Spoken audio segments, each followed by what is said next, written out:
Deməli bir kişi olur, gəlir yoldaşına deyir ki, mən səndən boşanmaq istəyirəm. Yoldaşı deyir ki, mən onsuz bunu səndə çoxdan hiss eləmişdim ki, sən artıq əvvəlki kimi deyilsən, sən artıq məni istəmirsən, ayrılmaq istəyirsən məndən. Ona görə də sənə bu ayrılmaq istəyimi qəbul edirəm, amma bir şərtlə. Mənə 1 ay zaman ver və bu 1 ay içində məni otağa qucağında apar. Və boşanacağımızı heç kimə demə, heç kim bilməsin ki, biz 1 aydan sonra boşanacağıq.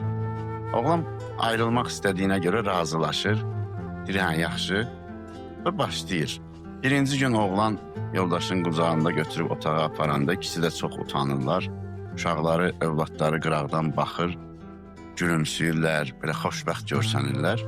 Bu belə bir neçə həftə, 2 həftə davam edir belə. Bir gün oğlan hiss edir ki, qadın günü-gündən arıqlayır, çəkisi yüngülləşir. Fikirləşir ki, bəlkə də alışqanlıqdır, bunu daşımağa alışmışam deyə bu mənə artıq yüngül gəlir, fikir vermir. 4-cü həftənin tamamında oğlan içinə bir qəribə bir hiss gəlir.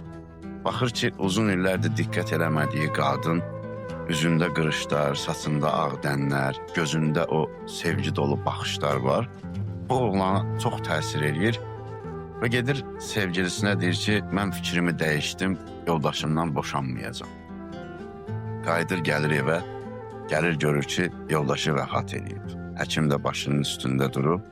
Həkim sakitcə oğlana deyir ki, sizin yoldaşınız xərsəng xəstəsi idi, 1 ay ömrü qalmışdı. O bunu bilirdi, amma heç kimə bildirməyimizi istəmirdi. Bir tək şey istəyirdi ki, bu son 1 ayı ailə kimi yaşasın və sizin ona olan sevginizi, məhəbbətinizi yenidən görsün.